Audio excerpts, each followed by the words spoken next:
জীবনে কখনো কল্পনাও করিনি যে একজন বিধবা মেয়েকে বিয়ে করতে হবে, তাও নিজের ইচ্ছায় নয় বরং মায়ের চাপে পড়ে। না, তাকে মহিলা বললে ভুল হবে, সে এখনো তরুণী, বয়সে হয়তো আমার চেয়ে 2-1 বছরের ছোট হবে, তবে তার কোলে একটা মেয়ে আছে। যে সত্যটা আমি মেনে নিতে পারিনি, এখনো পারছি না। আমি চেয়েছিলাম আমার বিয়েটা হোক ভালোবাসার সামওয়ানের সঙ্গে, not someone else's left over.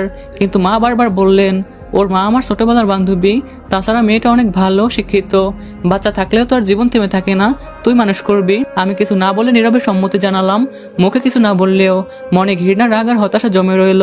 আজ সেই রাত, বিয়ের প্রথম রাত। ঘরে ঢুকে চোখে পড়লো সাজানো বিছানা, ফুলের গন্ধে ভরা ঘর, আর এক লাল শাড়ি পরে মাথা নিচু করে বসে থাকা তরুণী সিরাত। দেখতে অসম্ভব সুন্দর। তাকে প্রথম দেখায় এক মুহূর্তের জন্য কেমন যেন থমকে গিয়েছিলাম, কিন্তু পর মুহূর্তেই মনে পড়লো সে একজনের স্ত্রী ছিল, একটা বাচ্চার মা। এই বিবেচনায় তার সৌন্দর্যও যেন ফিকে হয়ে গেল।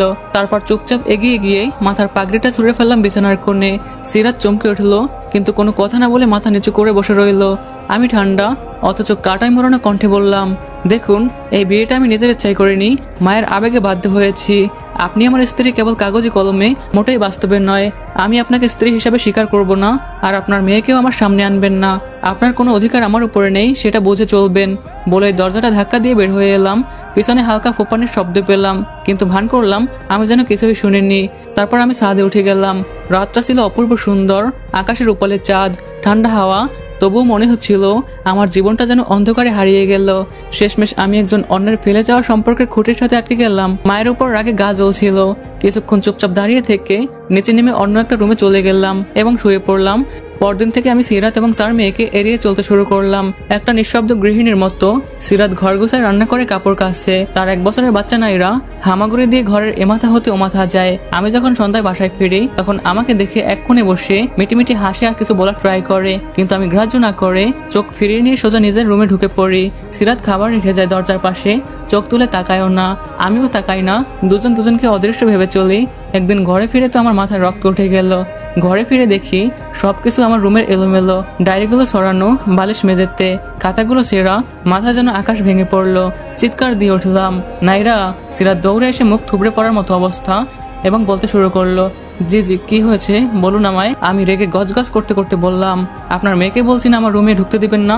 একই অবস্থা, একবার বললে কান পর্যন্ত পৌঁছানো কথা। আমার এমন কথা শুনে সিরাত হাঁটু গেড়ে আমার পায়ে পড়ে গেল এবং করুণ সুরে বলতে শুরু করলো, দয়া করে ওকে কিছু বলবেন না, ও তো ছোট, ও কিছুই বোঝে না, আর আমি ওকে দেখে রাখতে পারিনি, সব ভুল আমারই, এমনটা আর কখনোই হবে না, প্লিজ ওকে কিছু বলবেন না। তার চোখের জল আমার পায়ে ঝরে পড়ছে, কিন্তু এতে আমার একটুও দয়া নয়, উল্টা বিরক্ত বাড়লো। চুপচাপ ঘর থেকে বেরিয়ে গেলাম। তারপর অনেক রাতে বাসায় ফিরে এসে রুমের দিকে তাকাতেই আমি যেন চমকে গেলাম। রুমটা একবারে গোছানো, আগের থেকেও বেশি পরিপাটি। বিছানার চাদর থেকে শুরু করে সবকিছু যেন চকচক করছে। এমনটা দেখে মনটা অদ্ভুতভাবে হালকা হতে লাগলো। শরীরটা এলিয়ে দিলাম বিছানায়, লাইট অফ, ফ্যান অন। হঠাৎ পাশের রুম থেকে এক চাপা কান্নার আওয়াজ কানে ভেসে এলো। সিরাত আবারও কান্না করতেছে, কিন্তু এবারও আমি গ্রাহ্য করলাম না। আগের মতো কিছু না শোনার ভান করে চোখ বন্ধ করে শুয়ে রইলাম। সিরাত কান্না করছিল, জানালা বন্ধ, তবুও তার কান্নার শব্দ ঠেকিয়ে রাখা যায়নি।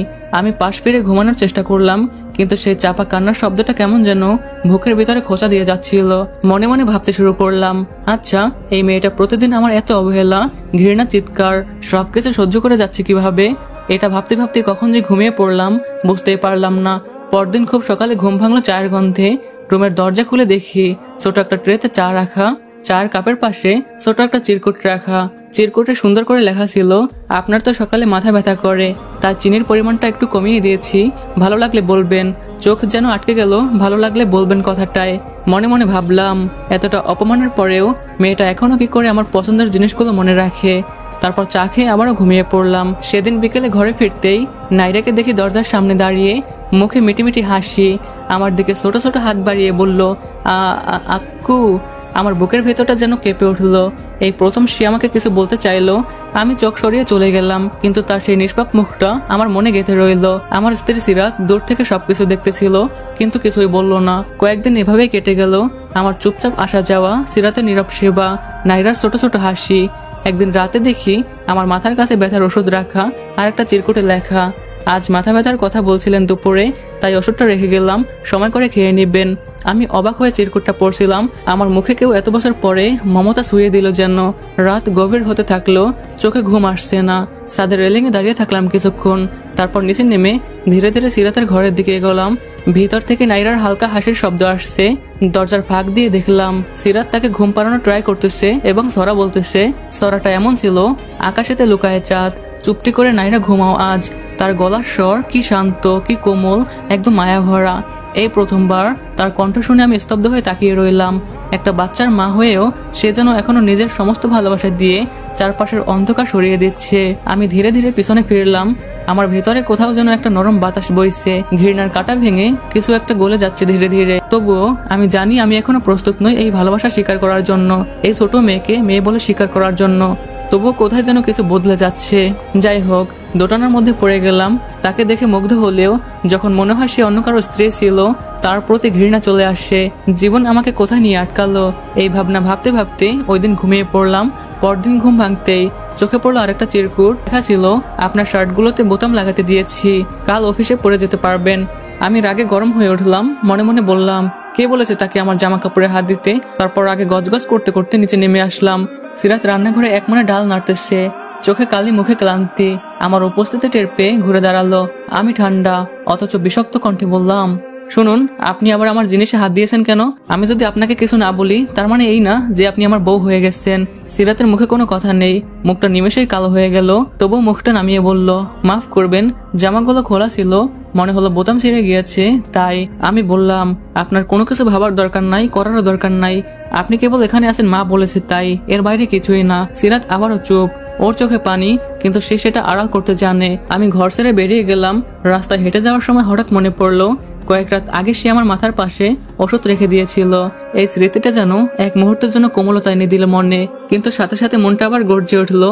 সে একজনের স্ত্রী ছিল, একটা সন্তানের মা। ওর চা, ওর ওষুধ, ওর মমতা, এসব আমাকে স্পর্শ করতে পারবে না। আমি এমন ভালোবাসা চাই না, কখনো চাইও নি। দিনের পর দিন যায়, রাতের পরে রাত। নাইরার হাসি, সিরাতের নীরব যত্ন, সবকিছু ধীরে ধীরে একটা অদৃশ্য ছায়ার মতো পিছনে লেগে থাকে আমার। কিন্তু তবুও তাদের উপস্থিতি যেন আমার নিঃশ্বাসে বিষ মেশায়। রাতে ঘরে ফিরে দেখি সিরাত দরজার পাশে বসে আছে, হাতে নাইরার ছোট বুট জোড়া সেলাই করছে। আমার দিকে তাকিয়ে বলল না কিছু। আমি চুপ করে চলে গেলাম নিজের ঘরে। ঘরের দরজা বন্ধ করেই আয়নার সামনে দাঁড়ালাম। আয়না চোখ পড়তে হঠাৎ যেন নিজের মুখটা অপরিচিত মনে হলো। আমি কি হয়ে যাচ্ছি? এতটা নিরীহ একটা মেয়ের সঙ্গে এত খারাপ আচরণ কিভাবে করি? শুধুমাত্র তার অতীতের জন্য কিভাবে তার সাথে এতটা খারাপ ব্যবহার করি? কিন্তু পর মুহূর্তেই আবার মনে পড়লো, আমি তো এমন ভালোবাসা চাইনি। আমি আবারও নিজেকে প্রশ্ন করলাম, সে কি সুন্দর? হ্যাঁ, কিন্তু সেটা আমার জন্য না। সে কি ভালো? হতে পারে, কিন্তু আমি তো তাকে চাইনি। সে কারো বউ ছিল, কারো সন্তান জন্ম দিয়েছে। আমার অনুভূতি তার প্রতি গলে যাবে, এটা কখনোই হতে দেওয়া যাবে না। আমি আবারও নিজেকে প্রশ্ন করলাম, সে কি সুন্দর? হ্যাঁ, কিন্তু সেটা আমার জন্য না। সে কি ভালো? হতে পারে, কিন্তু আমি তো তাকে চাইনি। সে কারো বউ ছিল, কারো সন্তান জন্ম দিয়েছে। আমার অনুভূতি তার প্রতি গলে যাবে, এটা কখনোই হতে দেওয়া যাবে না। আমি নিজেই নিজের সাথে যুদ্ধ করতে লাগলাম। সেই রাতে জানালার পাশে দাঁড়িয়ে চাঁদ দেখছিলাম। চাঁদের আলোয় হঠাৎ দেখি সিরাত নাইরাকে কোলে নিয়ে জানালার পাশে এসে দাঁড়িয়েছে। ওদের ছায়াটা আমার জানালার দিকে এসে পড়লো, মা ও মেয়ের ছায়া। এমনকি ছায়াটাও যেন কেমন পূর্ণতা বয়ে আনছিল। কিন্তু আমি চোখ ফিরিয়ে নিলাম। মনে মনে ভাবলাম, এই ছায়া আমার নয়, এই পরিবার আমার নয়। আমি কিছুতেই নিজেকে তাদের মায়ায় হারাতে দিব না। ওদিন রাতেও দোটানার মধ্যে চিন্তা করতে করতে ঘুমিয়ে গেলাম। পরদিন সকালে মনটা ফ্রেশ করার জন্য সকাল সকাল বাইরে চলে গেলাম। সারাদিন পর সন্ধ্যায় বাসায় ফিরলাম। সিরাত হয়তো দিনে কয়েকবার ফোন দিয়ে খোঁজ খবর নিত, কিন্তু আমার কড়া মেজাজ এবং ভয়ের কারণে ফোন দেওয়ার সাহস পাইনি। সন্ধ্যায় যখন আমি ক্লান্ত হয়ে বাসায় ফিরলাম, ঘরে ঢুকেই দেখি টেবিল গোছানো, খাবার গরম, আর দরজার পাশে দাঁড়িয়ে আছে সিরাত, মাথা নিচু করে চুপচাপ বসে আছে। আমি এক পলক তাকিয়ে বললাম, তোমাকে আমি বলছিলাম না আমার সামনে আসবে না? তোমার মুখ দেখলেই আমার মাথা গরম হয়ে যায়, তুমি কি সেটা বোঝো না? একবার কথা বললে কানে যায় না? সিরাত কিছুই বললো না, চোখ নামিয়ে থাকলো। আমি খেপে গিয়ে বললাম, শোনো, তুমি দেখতে সুন্দর ঠিক, কিন্তু তুমি একজনের ফেলে যাওয়া জীবন। আমি তোমাকে কখনোই ভালোবাসতে পারবো না, বুঝলে? আর তোমার মেয়ের হাসির আওয়াজ আমাকে যেন আঘাত করে, তাকে একটু দূরে রাখবা। সিরাত এবার একটু কেঁপে উঠলো, তবুও কিছু বললো না, শুধু ঠোঁট কামড়ে চোখের জল চেপে রাখলো। তারপর আমার মা এসে বলল, বাবা এমন করে কথা বলিস না, মেয়েটা কি দোষ করেছে বল, জীবন তো তাকে এমন করেই শুয়েছে। আমি মায়ের দিকে তাকিয়ে ঠান্ডা গলায় বললাম, তুমি চুপ থাকো মা, সব দোষ তোমারই। তোমার সেই বন্ধুত্বের আবেগে আজ আমাকে একজন বিধবা মেয়েকে বিয়ে করতে হয়েছে। তোমার জন্যই আমার জীবনটা নষ্ট হয়ে গেছে। আমার এমন কথা শুনে মা স্তব্ধ, চোখে মুখে ব্যথা, কিন্তু কিছুই বলল না। আমি রুমে ঢুকে দরজা বন্ধ করে দিলাম। মা কিছুক্ষণ চুপ করে দাঁড়িয়ে থাকলেন, তারপর ধীরে ধীরে এগিয়ে এসে সিরাতের কাছে এসে তার কাঁধে হাত রাখলেন এবং বললেন, মা আমার ছেলেটা খারাপ না, ওর মাথায় এখন ঘৃণার পাহাড় জমে আছে, সময় লাগবে সবকিছু বলতে, তুই একটু ধৈর্য ধর মা, আমি আছি তো তোর পাশে, একদিন দেখবি সবকিছু ঠিক হয়ে গেছে। সিরাত, আমার নাইরাকে আমি খুব ভালোবাসি, ও তো আমার চোখের মনি। সিরাত এবার ভেঙে পড়ে মাকে জড়িয়ে ধরে কান্না করতে করতে বলল, আমি তো কিছুই চাইনি আম্মু, আমি শুধু চেয়েছিলাম একটু সম্মান, একটু শান্তি। মা চুপচাপ ওর মাথায় হাত বুলিয়ে দিয়ে বলল, সাবধানে থেকো মা, আমার ছেলেটা একদিন ঠিকই তোমাকে নিজের করে নিবে, তুমি ভেঙে পড়ো না, তুমি যতটা শক্ত মেয়ে আমি জানি তুমি ঠিকই পারবে। মায়ের এমন কথা শুনে সিরাত চোখের জল মুছে ফেললে এবং একটা ছোট হাসি দিয়ে মাথা নাড়ে। ও আপনাদের তো বলাই হয়নি, আমার নাম হচ্ছে সাজিদ। সেই রাতে আমি বিছানায় শুয়ে জানালার বাইরে তাকিয়ে রইলাম করুণ চোখে। আমার চোখে ঘৃণা, মনের গভীরে যেন একটা অজানা খসখসে যন্ত্রণা বয়ে যাচ্ছে। তবু আমি স্বীকার করি না, না সিরাতকে, না তার মেয়েকে, না নিজের যন্ত্রণাকে। আমার জীবনের প্রতিটা সকাল এখন একঘেয়ে, আর প্রতিটা রাত শেষ হয় একটা অজানা যন্ত্রণায়। আমি অভ্যস্ত হয়ে যাচ্ছি, না ভালোবাসায় নয়, শুধুমাত্র ঘৃণায়। ঘৃণাকে এখন আপন করে নিচ্ছি, কারণ তাতে কমপক্ষে নিজের সামনে ছোট হতে হয় না। সিরাতও এখন আগের মতোই থাকে, চুপচাপ বিনয় একটা নিঃশব্দ ছায়ার মতো। আর নাইরা ছোট ছোট পায়ের হামাগুড়ি দেওয়ার শব্দ, ওর খিলখিল করা হাসি, সবকিছুই আমার কাছে একটা অসহ্য কাটার মতো। এমনকি আমার আম্মু যখন নাইরাকে কোলে নেয় তখন আমার গা জ্বলে, ও যখন হাসে তখন আমি সহ্য করতে পারি না।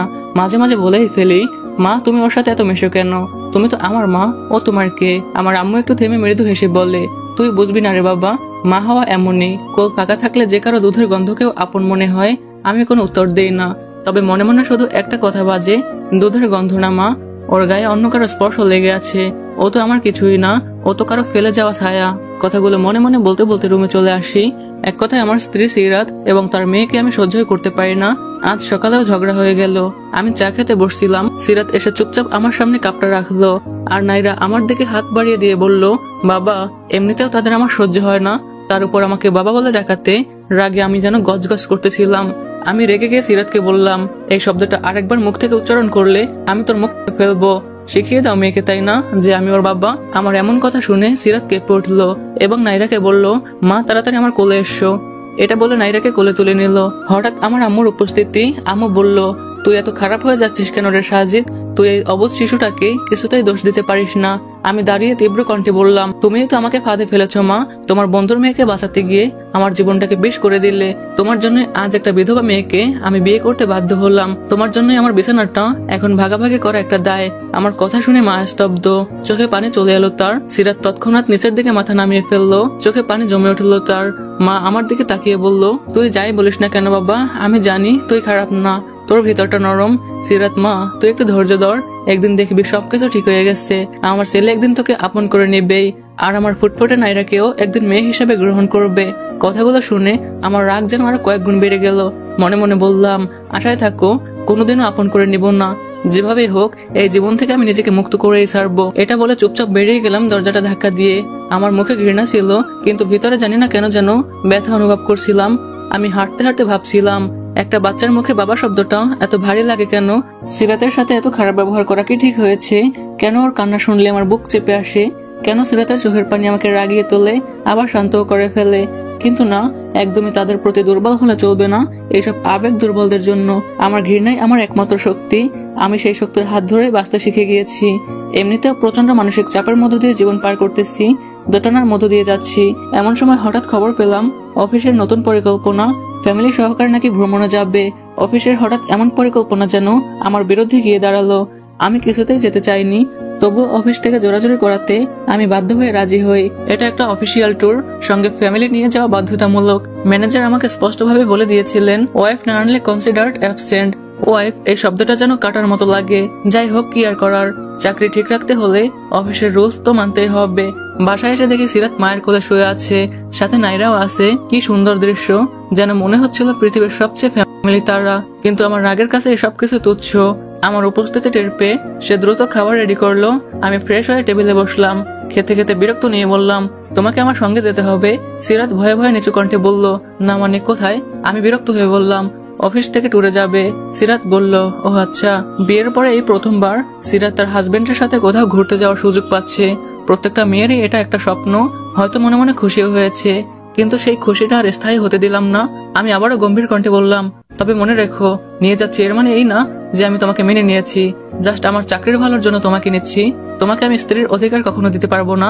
সো ওখানে গিয়ে শুধু অভিনয় করে থাকবে, আমার উপর কোনো অধিকার দেখাতে আসবে না। সিরাতের মুখটা যেন নিমেষেই কালো হয়ে গেল।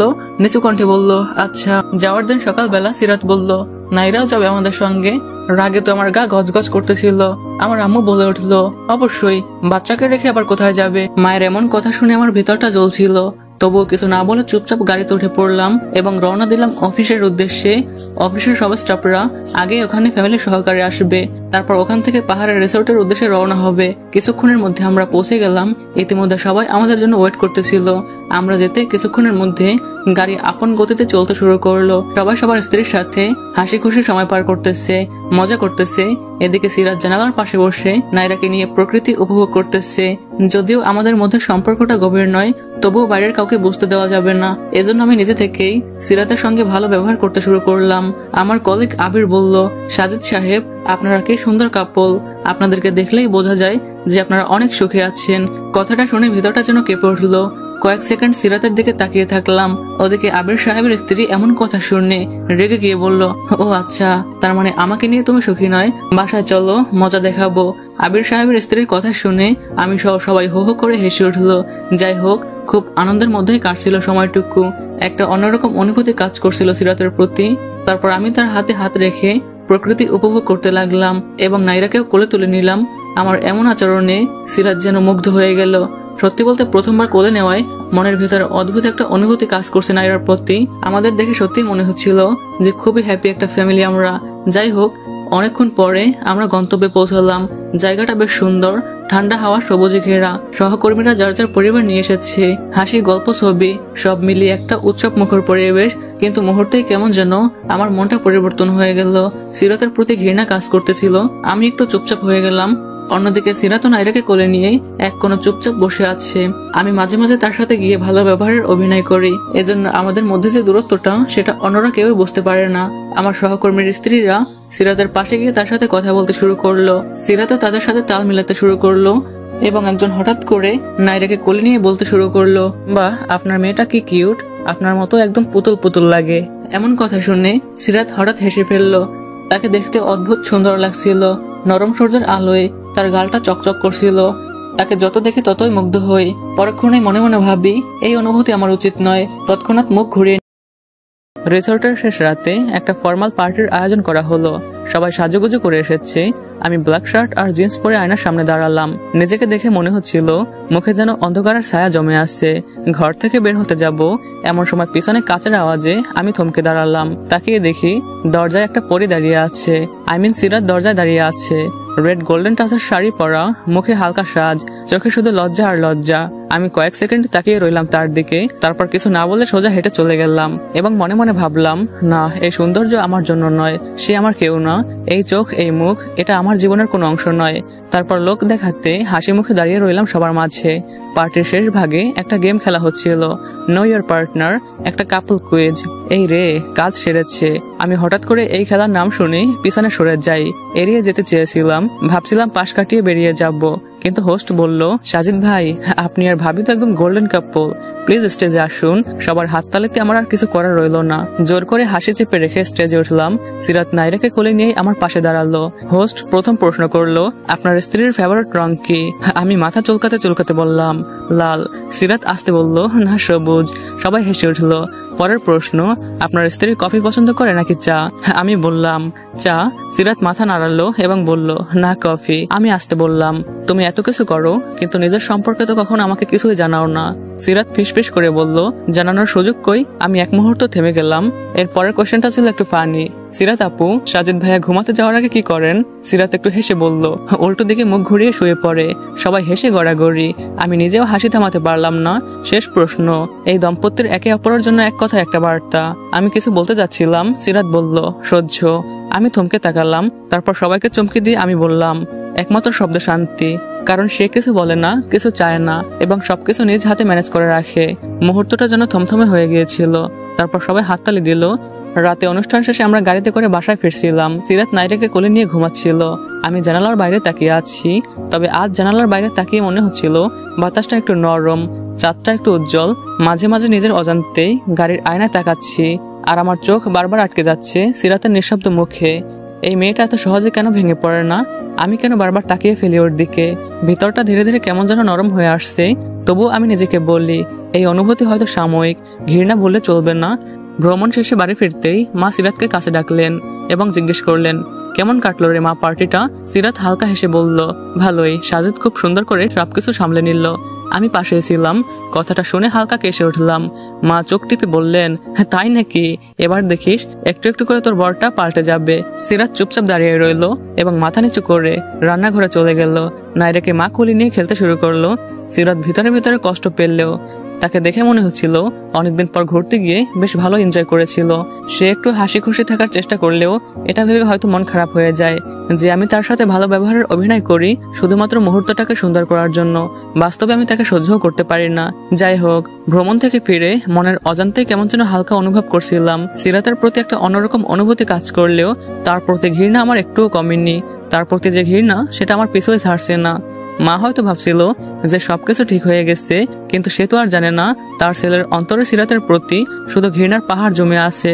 যে ঘৃণার পাহাড় আমাকে একদম চেপে ধরেছে। আমার নিঃশ্বাস বন্ধ, শান্তিতে নিঃশ্বাস নিতে দিচ্ছে না। সিরাতের প্রতি আমার একটু অনুভূতি কাজ করলেও তার প্রতি ঘৃণা আমার একদমই কমেনি। তাকে দেখে যখনই মুগ্ধ হতাম, তার আচরণ যখনই আমাকে মুগ্ধ করত, ঠিক তখনই ঘন্টার মতো আমার কানে যেন বেজে উঠতো। কেউ যেন বলছে, সাজিদ তুই কিন্তু সিরাতের মায়ায় ডুবে যাচ্ছিস, তুই কিন্তু গলে যাচ্ছিস, তোর নরম হলে চলবে না। সিরাত কারো ফেলে যাওয়া জিনিস, কারো ব্যবহার করা জিনিস। সে কারো বউ ছিল, সে কারো সন্তান জন্ম দিয়েছে। তোকে ভুলে গেলে চলবে না। তোর তো কিছুতেই কমতি নেই। তাহলে তুই কেন অন্যের ফেলে যাওয়া জিনিস নিয়ে সংসার করবি? তুই কেন তোর ভালোবাসার মানুষকে ছেড়ে তার মায়ায় পড়বি? আমার 2 বছরের একটা রিলেশন ছিল। ছোটবেলায় বাবা হারানোর পরে মা নিজের সর্বোচ্চটুকু দিয়ে আমাকে মানুষ করেছে। আমার মা আমার বাবাকে হারিয়েছে তাদের বিয়ের 3 বছরের মাথায়। তাদেরও রিলেশনের বিয়ে ছিল। আমার বয়স যখন 1 বছর, তখন তিনি আমাদেরকে ছেড়ে চলে যান। চাইলে আমার মা আমাকে মায়ের আদর থেকে বঞ্চিত করে তার নিজের স্বার্থে অন্য কাউকে বিয়ে করে সংসার করতে পারত, কিন্তু সে আমার ভবিষ্যতের কথা চিন্তা করে এত বড় একটা স্যাক্রিফাইস করেছে। এজন্য ছোটবেলা থেকে আজ পর্যন্ত মায়ের সেই স্যাক্রিফাইসের কথা চিন্তা করে তার কোনো কথার অবাধ্য হয়নি। এজন্য সে তার বান্ধবীর বিধবা মেয়ের সঙ্গে আমার বিয়ে ঠিক করলেও আমি বাধা দিতে পারিনি। তবে আমি জানি আমার মনে অন্য কেউ আছে। কোনোদিনও আমি সিরাতকে মেনে নিতে পারি না, কোনোভাবেই আমি সিরাতকে মেনে নিতে পারি না। আজও আমি আমার ভালোবাসার মানুষের সঙ্গে কথা বলি। বিয়ের আজকে প্রায় 2 বছর এবং রিলেশনের বয়স 3 বছর। এরাও আমাকে এতটা ভালোবাসে যে বিয়ের এই 2 বছরের মধ্যে একটি দিনও সে আমার সাথে যোগাযোগ বন্ধ রাখেনি। এটাই হয়তো সত্যিকারের ভালোবাসা। আমাদের বিয়ের 2 বছর পূর্ণ হলেও সিরাতের সঙ্গে আজ পর্যন্ত আমি ফিজিক্যাল রিলেশনে যাইনি। কিভাবে যাব? মনের মধ্যে একজনকে রেখে অন্যজনের সাথে ফিজিক্যাল রিলেশন কিভাবে করব? মানুষ বলে পুরুষ নাকি দেহের পাগল হয়, কিন্তু আমি বলি যে পুরুষ সে কখনো দেহের পাগল হয় না। সে যদি কাউকে একবার মন থেকে ভালোবেসে ফেলে, তাহলে তার জন্য 1000টা নারীকেও অবহেলা করতে পারে। আর যে পুরুষ, তাকে সবসময় নারীর দেহ টানে। ইরার প্রতি আমার ভালোবাসা ছিল পবিত্র। হয়তো এজন্য 2 বছরের মধ্যেও আমি একবারও সিরাতের সঙ্গে ব্যক্তিগত সময় পার করিনি। এদিকে ইরা আজও আমার জন্য অপেক্ষা করে। জীবনে আমাকে কোথায় নিয়ে ফাঁসালো, এই হিসাব মিলাতে মিলাতে আজকে আমি ক্লান্ত। নাইরার বয়স 3 বছর, একটু চালাকও হয়েছে, পাকা পাকা কথাও বলে মাঝে মাঝে। আমাকে বাবা বলেই ডাকে এখন। প্রথম যেদিন বাবা ডাকটি শুনেছিলাম, বাবা ডাকটা সূচের মতো শরীরে যেন ঢুকছিল। এরপর নাইরার নরম কণ্ঠে বাবা ডাকটা শুনতে শুনতে এখন অভ্যস্ত হয়ে গেছি। আজকাল ওকে আর তেমন বিরক্ত লাগে না। তবে ওর প্রতি যে মায়া কাজ করে, ব্যাপারটা এমনও না। পরিচিত মানুষের মতো মনে হয়, তবে আপন করতে পারিনি এখনো। সিরাতের প্রতি ঘৃণা জমতে জমতে আমি নিজের ব্যক্তিত্ব যেন দিন দিন হারিয়ে ফেলতেছিলাম। নিজের অজান্তে অনেক পরিবর্তন হয়ে যাচ্ছিল আমার স্বভাব। বিয়ের আগে আমি শান্তশিষ্ট এবং হাসি খুশি একটা ছেলে ছিলাম। কারোর সাথে কোনো ঝামেলা ছিল না, এমনকি কারোর সাথে উচ্চকণ্ঠে কথা বলতাম না। এক কথায় একটা ছেলেকে 10-এ 10 দেওয়ার জন্য যেসব গুণ থাকা দরকার সবকিছু আমার মধ্যে ছিল। কিন্তু বিয়ের পর প্রতিনিয়ত আমি নিজেকে হারিয়ে ফেলতেছিলাম। গাইস, তোমাদেরকে বিরক্ত করার জন্য দুঃখিত। আমার কোনো ফেসবুক পেজ নাই।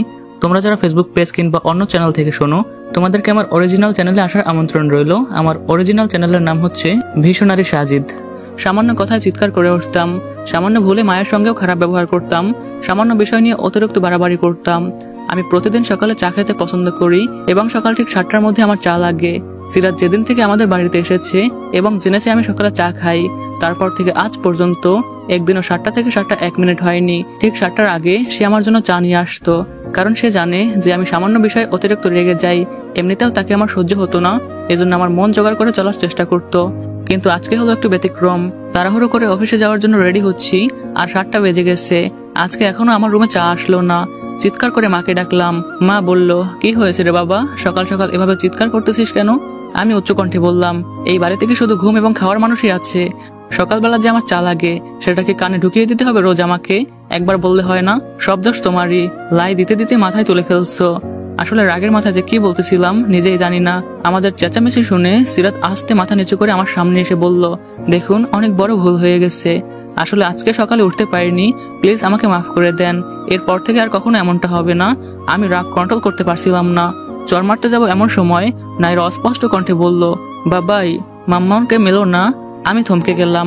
অস্পষ্ট ভাবে আবার বলল, বাবাই মাম্মাম লাগতে মমি করছে, এপাস ওপাস করছে। নাইরাকে আর কিছু বলতে না দিয়ে সিরাত তাকে কোলে নিয়ে বলল, চুপ কর মা। নাইরার কথাগুলো ঠিক বুঝে উঠতে পারিনি। বিরক্ত হয়ে দরজা ধাক্কা দিয়ে অফিসে চলে গেলাম। এদিকে মা সিরাতকে বলল, সিরাত মা, আমি জানি তোর কষ্টে বুক ফেটে যাচ্ছে, কিন্তু কি আর করার বল, ছেলেটা তো এমন ছিল না। একটু ধৈর্য ধর মা, দেখবি সবকিছু ঠিক হয়ে গেছে। সিরাত মনে মনে বলল, ধৈর্য ধরতে ধরতে আজকে 2 বছর। ঠিক হলে এতদিনে হতো। আসলে আমার কপালটাই খারাপ। তারপর আস্তে করে মাথা নেড়ে সে আমার কপালটাই খারাপ, কেন যে এই কপাল নিয়ে পৃথিবীতে আসছিলাম। সিরাত কোনো কথা না বলে মাথা নিচু করে রুমে চলে যায়। এদিকে আমার আম্মু মনে মনে বলে, সিরাত তোর কোনো চিন্তা নেই মা, যেহেতু আমি তোকে এই বাড়িতে এনেছি, সেহেতু তোর এবং তোর মেয়ের ভবিষ্যতের কথা আমি অবশ্যই চিন্তা করব। তারপর নাইরাকে নিয়ে মা বারান্দায় চলে যায়। বাসা থেকে বেরিয়ে যখন ড্রাইভ করে অফিসের দিকে যাচ্ছিলাম, তখন মনে মনে অনুশোচনা হচ্ছিল, খাবারের খোঁটা দেওয়া কি আমার ঠিক হয়েছে তাকে? সিরাতের বাবার বাড়িতে কোনো কিছুর তো অভাব নেই, হয়তো সে বাবার বাসায় থাকতে নিজের খাবারটাও বেড়ে খায়নি, অথচ আমাদের বাড়ি এসে সবার দেখাশোনা থেকে শুরু করে সব কাজ একাই সামলে নেয়। যাই হোক, অনুশোচনা হলো আমার জেদের কাছে, অনুশোচনা হেরে গেল। দেখতে দেখতে অফিসে আসলাম। যদিও বাবা মারা যাওয়ার আগে আমাদের জন্য অনেক সম্পদ রেখে গিয়েছিল, তাও আমি জব করি। অফিসে যেতেই ইরার কল রিসিভ করতেই ওই পাশ থেকে বলে উঠলো, আমার জানটা কি করে? ইরার কণ্ঠ শোনার সাথে সাথে আমার সকল ডিপ্রেশন যেন চলে গেল। আমি বললাম, এই তো আমার জানটার কথাই ভাবছিলাম। ইরা বলল, তা আমার জানটা কি ভাবছিল শুনি? আমি বললাম, তা তো বলা যাবে না। তারপর ইরা বলল, আচ্ছা শোনো, তোমার বউয়ের কি খবর? আমি এবার রেগে গিয়ে বললাম, দেখো ইরা, আরেকবার ওই শব্দটা মুখে উচ্চারণ করবা না। আমি ওকে স্ত্রী হিসাবে কখনোই স্বীকার করি না, ওকে আমার সহ্য হয় না। আমার বউ হবা শুধু তুমি। ইরা বলল, আরে আরে জান, রেগে যাচ্ছ কেন? জাস্ট মজা করলাম। আমি বললাম, সবকিছু নিয়ে মজা করলেও কখনো ওই নামটা মুখেও আনবা না। ইরা বলল, আচ্ছা আচ্ছা বাবা, বুঝেছি। আচ্ছা শোনো না, একটা ব্যাড নিউজ আসছে। আমি আশ্চর্য হয়ে জিজ্ঞেস করলাম, কি খবর জান, বলো তাড়াতাড়ি। ইরা বলল, শোনো না, বাসায় নাকি আজকেও আমাকে দেখতে আসবে। আমাদের বিয়ের কথা ভেবেছো কিছু? তাড়াতাড়ি কিছু করো। তার মুখে এমন কথা শুনে আমার মাথায় যেন আকাশ ভেঙে পড়লো। এই মুহূর্তে আমি কি করব? না পারছি সিরাতকে ডিভোর্স দিতে, না পারছি ইরাকে বিয়ে করতে। ইরার প্রতি প্রতিনিয়ত আমার ভালোবাসা বেড়েই যাচ্ছিল, এটা ভেবে যে একটা মানুষ তার প্রিয় মানুষটাকে কতটা ভালোবাসলে তার বিয়ে হয়ে যাওয়ার পরেও বছরের পর বছর অপেক্ষা করতে পারে। দেন আমি তাকে শান্ত কণ্ঠে বললাম, জান একটু ম্যানেজ করো এবারের মতো, খুব শীঘ্রই কোনো একটা উপায় বের করে ফেলবো। এবারের বিয়েটাও তুমি কোনো না কোনো ভাবে আগের মতো অজুহাত দিয়ে ভেঙে ফেললো। ইরা বলল, আর কত বিয়ে ভাঙবো বলো, এই নিয়ে 9 বার। বাবা মায়ের তো আমাকে নিয়ে একটা স্বপ্ন আছে। তাছাড়া প্রতিবেশীরা নাকি বলা বলি করে যে আমাদের ফ্যামিলিতে কোনো প্রবলেম আছে, এজন্য বারবার আমার বিয়ে ভেঙে যায়। এভাবে আর চলতে দেওয়া যায় বলো? দেন আমি অনেক অনুরোধ করে বললাম, কলেজা শেষবারের মতো একটু ম্যানেজ করে নাও, কথা দিলাম কোনো না কোনো ভাবে উপায় বের করে ফেলবো। ইরা বলল, ঠিক আছে, দেখি কি করা যায়। আমি বললাম, আচ্ছা ঠিক আছে, ডিউটি শেষ করে আমি তোমাকে নক করব। ইরা বলল, আচ্ছা যান, বাই। ইরার সাথে কথা শেষ করে অফিসের কাজে মনোযোগ দিলাম। অফিসের কাজে মন বসছিল না, কিভাবে কি করব ভাবতে ভাবতে যেন অন্য জগতে হারিয়ে যাচ্ছিলাম। কিছুক্ষণ পর হঠাৎ করে মায়ের ফোন। কি ব্যাপার? মা তো সচরাচর এই সময় ফোন দেয় না। রিসিভ করে আমি বললাম, আসসালামু আলাইকুম আম্মু। মা উত্তেজিত হয়ে সালামের উত্তর দিয়ে বলল, বাবা সাজিদ, কোথায় আছিস তুই? সর্বনাশ হয়ে গেছে। মায়ের মুখে এমন কথা শুনে আমার মাথায় যেন আকাশ ভেঙে পড়লো। বাসায় তো সবকিছু ঠিকঠাকই দেখে আসলাম, হঠাৎ করে কি এমন হলো? আমি উত্তেজিত হয়ে জিজ্ঞেস করলাম, কি হয়েছে মা, বলো আমায়। মা কান্না করতে করতে বলল, তুই চলে যাওয়ার কিছুক্ষণ পরেই সিরাত কয়েকবার বমি করে এবং কিছুক্ষণ পরে অজ্ঞান হয়ে পড়ে। অনেক চেষ্টার পরেও তার জ্ঞান ফেরাতে পারলাম না। এখন তাকে নিয়ে হসপিটালে যাচ্ছি, তুই তাড়াতাড়ি চলে আয় বাবা। মেয়েটার কিছু হয়ে গেলে আমি কখনোই নিজেকে ক্ষমা করতে পারবো না। মায়ের মুখে এমন কথা শুনে ভিতরটা যেন কেঁপে উঠলো। তাকে সান্ত্বনা দিয়ে বললাম, শান্ত হও মা, কিছু হবে না, আমি এখনই আসছি। আমাকে উত্তেজিত অবস্থায় দেখে আবির সাহেব বলল, কি হয়েছে সাজিদ সাহেব, আপনাকে এমন অস্থির দেখাচ্ছে কেন? আমি তাড়াহুড়ো করে বললাম, আবির সাহেব এদিকটা আপনি একটু ম্যানেজ করেন, আপনার ভাবি অসুস্থ, এখনই আমাকে যেতে হবে। আমি সিনিয়র পদে থাকায় ছুটি নিয়ে তেমন সমস্যা হয়নি। আবির সাহেব বলল, ঠিক আছে, আপনি একদমই চিন্তা করবেন না, এদিকটা আমি ম্যানেজ করে নেব, আপনি সাবধানে যান।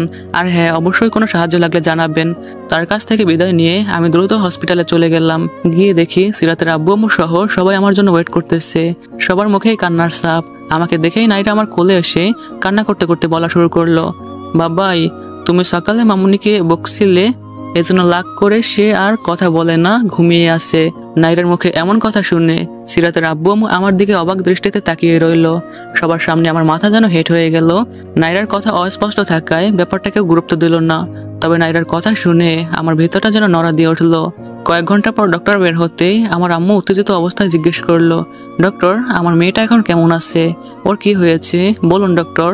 ডক্টর বলল, দেখুন অবস্থা খুব বেশি খারাপ নয়, তবে বহুদিন ধরে অতিরিক্ত মানসিক চাপ এবং নিজের প্রতি অযত্নের কারণে দুর্বল হয়ে সেন্সলেস হয়ে পড়েছে। তাকে একদমই মানসিক চাপে রাখা যাবে না, তাকে সবসময় হাসি খুশি রাখতে হবে। যদি অতিরিক্ত মানসিক চাপে থাকে তাহলে একটা সময় এটা বড় প্রবলেমের কারণ হতে পারে। ডক্টরের মুখে এমন কথা শুনে নিজেকে অপরাধী মনে হচ্ছিল। মনে মনে ভাবছিলাম, আমার জন্যই মেয়েটার আজকে এই অবস্থা। হয়তো সকালে অসুস্থ ছিল, এজন্য উঠতে পারেনি, এজন্য সময় মতো চা আনতে পারেনি, আর আমি কিছু না জেনে না বুঝে তার সাথে বাজে ব্যবহার করলাম। আমার খুব অনুশোচনা হচ্ছিল যে সে এত কষ্ট করে আমাদের জন্য, এমনকি নিজের অসুস্থতার কথাও গোপন রাখে, আর আমি কি না তার সাথে খারাপ ব্যবহার করি। পরক্ষণে আবার মনে মনে ভাবি, কিন্তু এখানে আমার তো কোনো দোষ নেই। আমি তো তাকে মন থেকে কখনোই চাইনি, বিয়েও করতে চাইনি। আমাকে জোর করে বিয়ে দিয়েছে। জোর করে বিয়ে দিলে এমন হওয়াটাই তো স্বাভাবিক। সিরাতের আম্মু বলে উঠলো, ও কি নিয়ে এত চিন্তায় থাকে বেআইন? আমার আম্মু কথা লুকিয়ে বলল, সেটাই তো বুঝি না, সবসময় তো হাসি খুশি থাকে, হয়তো পুরনো শোক এখনো কাটিয়ে উঠতে পারেনি। যাই হোক, কয়েক ঘন্টা পর তাকে নিয়ে বাসায় আসলাম। সিরাতের আম্মু এসেছে। সিরাতের জ্ঞান ফেরার পর সে একদম চুপচাপ, কেউ কিছু জিজ্ঞেস করলেও কথা বলে না, এজন্য কেউ তাকে জোর করে কিছু জিজ্ঞেসও করে না। আমি দোটানার মধ্যে পড়ে গেলাম। রাতে খাওয়া দাওয়া শেষে আমি আমার রুমে চলে গেলাম ঘুমোতে। আমরা যে আলাদা রুমে ঘুমাই সেটা সিরাতের মা বুঝতে পারেনি। মনে মনে হয়তো ভাবছে যে সে এসেছে এজন্য আমি অন্য রুমে ঘুমোচ্ছি। রুমে এসে বিছানায় শুতেই ইরার মেসেজ, গুড নিউজ আছে জান। বুঝলাম বিয়েটা এবারও কোনোভাবে ভেঙেছে। খুশি হব না কি করব বুঝতেছিলাম না। এমন দোটানার জীবন নিয়ে মরে যেতে ইচ্ছে করছিল। যাই হোক, তাকে বললাম, কি গুড নিউজ জান?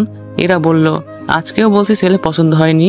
অবশ্য ছেলেকে আমার আব্বুরও পছন্দ হয়নি, এজন্য বিয়েটা ভাঙাটা এবার সহজ হয়েছে। তবে এভাবে প্রতিবার ভাঙা যাবে না, তুমি কিছু একটা ম্যানেজ করো। আমি বললাম, ঠিক আছে, আমি দ্রুত কোনো একটা উপায় বের করে ফেলবো। তার সাথে কিছুক্ষণ কথা বলে তার থেকে বিদায় নিয়ে ঘুমানোর ট্রাই করলাম। কোনোভাবেই দু চোখের পাতা এক করতে পারছি না। ওদিকে সিরাতের জন্য টেনশন হচ্ছিল এবং অনুশোচনাও হচ্ছিল নিজের প্রতি।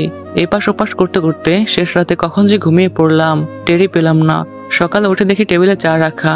মনে মনে ভাবলাম, কি ব্যাপার, সিরাত তো অসুস্থ, তাহলে চা রাখলো কে? হঠাৎ করে চোখে পড়লো পাশে একটা চিরকুট রাখা আছে। চিরকুট দেখে আর বুঝতে বাকি রইলো না যে এটা সিরাতি হবে। চিরকুট খুলে আমি পড়তে শুরু করলাম। লেখাগুলো এমন ছিল যে, কালকে রাতে অনেক অসুস্থ ছিলাম, এজন্য সময় মতো চা আনতে পারিনি। প্লিজ কিছু মনে করবেন না, আমার উপর রেগে থাকবেন না, নেক্সট টাইম আর কখনো এমনটা হবে না। চিরকুটটা পড়ার সময় মনের অজান্তে যেন চোখে পানি চলে আসছিল। মনে মনে ভাবলাম, একটা মেয়ে কিভাবে এতটা ধৈর্যশীল হয়, এতটা কেয়ারিং হয়। যাই হোক, আজকে সিরাতকে মোটামুটি সুস্থ লাগে। আমি সকলের সাথে ব্রেকফাস্ট করে অফিসের উদ্দেশ্যে বের হতে যাব। এমন সময় নাইরা বলে ওঠে, বাবাই আমার জন্য চকলেট আনতে ভুলবা না কিন্তু। আমি তাকে কোলে নিয়ে কপালে চুমু খেয়ে বললাম, ঠিক আছে মামুনি, এবার লক্ষ্মী মেয়ের মতো মায়ের সাথে খেয়ে নাও। নাইরার সাথে প্রথমবার এমন ভালো ব্যবহার দেখে সবাই যেন অবাক। সিরাত এবং মা একে অপরের দিকে তাকাচ্ছে, তারা যেন বিশ্বাসই করতে পারছে না। আমার শাশুড়ি তো কিছুই জানেন না, সে তো আনন্দে আত্মহারা। যাই হোক, বাসা থেকে বের হয়ে নিজেকে কোশ্চেন করলাম, আচ্ছা আমার মতো এত জঘন্য অভিনেতা কি পৃথিবীতে আর কেউ আছে? আমি আমার ভুলগুলো বুঝতে পারলেও ইরার প্রতি থাকা গভীর ভালোবাসার জন্য ভুলগুলো আর শুধরানোর সুযোগ হয়ে ওঠে না। এভাবে কয়েক মাস কেটে গেল, সবকিছু স্বাভাবিক। কিন্তু আমার ভিতরে অস্বাভাবিক যন্ত্রণা চলতেছে, যেহেতু ইরাকে কথা দিয়েছি যে আমি তাকে বিয়ে করব, সো যেভাবেই হোক বিয়ে তো তাকে করতেই হবে। দেখতে দেখতে সিরাতের সঙ্গে আমাদের বিয়ের প্রায় 3 বছর হয়ে গেল। তারপর সিদ্ধান্ত নিলাম যে না, এই সম্পর্ককে আর স্থায়ী করতে চাই না। এখন হাজারো চেষ্টা করেও সিরাতের একটা ভুল খুঁজে পাই না। সে পুঙ্খানুপুঙ্খানুভাবে আমার সব কথা পালন করে। হাজারো চেষ্টা করেও যখন তার কোনো দোষ খুঁজে পাচ্ছিলাম না, তখন আমি সিদ্ধান্ত নিয়ে ফেললাম যে না, আমি মাকে সরাসরি বলে দিব যে তার কোনো দোষ নেই, কিন্তু আমি তাকে ডিভোর্স দিব। তাকে নিয়ে আমি সংসার করতে চাই না। আমি আমার ভালোবাসার মানুষ ইরাকে বিয়ে করতে চাই। যেমন ভাবা তেমন কাজ। একদিন অফিস থেকে সন্ধ্যায় বাসায় এসে দেখি নাইরা, সিরাত এবং আমার আম্মু 3 জন বসে আছে। আমি তাদের কাছে গিয়ে দাঁড়াতেই নাইরা আমার কোলে আসতে চাইলো, কিন্তু ওই দিন আমি কোলে নিলাম না। আমি দ্রুত বলতে শুরু করলাম, মা, আমি ঘুরিয়ে পেঁচিয়ে কথা বলতে পছন্দ করি না। ইরার সাথে আমার বহু বছরের সম্পর্ক, আমি তাকে বিয়ে করতে চাই এবং সিরাতকে আমি ডিভোর্স দিতে চাই। তুমি আমাকে যতই বোঝানোর চেষ্টা করো না কেন, আমি আমার সিদ্ধান্ত পরিবর্তন করতে পারবো না। আমার মুখে এমন কথা শুনে মা এবং সিরাত চোখের পানি ধরে রাখতে পারলো না। আমি আর এক মুহূর্ত দেরি না করে উঠে রুমে চলে গেলাম। সিরাতও নিজের রুমে গিয়ে দরজা বন্ধ করে ফুপিয়ে ফুপিয়ে কান্না করতে লাগলো। এদিকে সিরাতকে সান্ত্বনা দেওয়ার মতো ভাষা আমার আম্মু খুঁজে পাচ্ছিল না, তাই সেও চুপচাপ কান্না করতেছিল, কিছুই বললো না। নাইরাকে কিছু বুঝতে দিবে না, এজন্য মা কান্না লুকিয়ে তাকে নিয়ে রুমে চলে গেল। খাওয়া দাওয়া না করে আমি শুয়ে পড়লাম। 2 চোখের পাতা আজও এক করতে পারছি না। জীবনের এত বড় একটা সিদ্ধান্ত নিয়ে ফেলছি। আচ্ছা, আমি কোনো ভুল করতেছি না তো? এজন্য আমাকে পস্তাতে হবে না তো? যাই হোক, একটা পর্যায়ে মনকে সান্ত্বনা দিয়ে বললাম, আরে না, আমি তোমার ভালোবাসার মানুষকে পাচ্ছি, তাহলে পস্তাতে হবে কেন? এভাবে চিন্তা করতে করতে কখন যে রাত 3টা বেজে গেল টেরই পেলাম না। হঠাৎ করে মনের ভিতরে কেমন যেন যন্ত্রণা অনুভব করলাম। সিরাতকে খুবই দেখতে ইচ্ছে করছিল, এমনটা এর আগে কখনোই হয় নাই। কি অদ্ভুত, তাকে আমার ভালো লাগে না, আমি অন্য কাউকে ভালোবাসি। কিন্তু যখন তাকে ডিভোর্স দেওয়ার সিদ্ধান্ত নিলাম, তবে আজকে কেন তার প্রতি এমন অদ্ভুত অনুভূতি কাজ করতেছে, আমি আর নিজেকে ধরে রাখতে পারলাম না। চুপে চুপে তার রুমের দিকে এগিয়ে গেলাম। দরজার কাছে দাঁড়াতেই ভিতর থেকে ফোপানির আওয়াজ আসতেছিল। মনে হচ্ছিল কেউ যেন কারোর সাথে কথা বলছে। ব্যাপারটা আমি বুঝলাম না। আজকে তো নাইরাও মায়ের রুমে ঘুমিয়েছে, তাহলে সিরাত ফুপিয়ে ফুপিয়ে কান্না করে কার সাথে এমন কথা বলতেছে? ব্যাপারটা কোনোভাবেই বুঝতেছিলাম না। তারপর দরজায় কান লাগিয়ে শোনার চেষ্টা করলাম এবং একটা পর্যায়ে বুঝলাম সে তাহাজ্জুদের নামাজ পড়তেছে এবং ফুপিয়ে ফুপিয়ে আল্লাহর কাছে কান্না করতেছে। হয়তো কোনো অভিযোগ করতেছে আমার নামে। ভিতরটা কেমন যেন মোচড় দিয়ে উঠলো। যাই হোক, ওখানে আর সময় না দিয়ে নিজের রুমে এসে ঘুমানোর চেষ্টা করলাম। সিদ্ধান্ত ফাইনাল, আমি তাকে ডিভোর্স দিবই। যাই হোক, যেমন ভাবা তেমন কাজ। পরদিন সকালবেলা সিরাতকে নিয়ে চলে গেলাম। কাগজপত্র সবকিছু রেডি, দিনমোহরের 10 লাখ টাকাও রেডি। সিগনেচার করতে যাব, এমন সময় বাসা থেকে দারোয়ান আঙ্কেলের ফোন।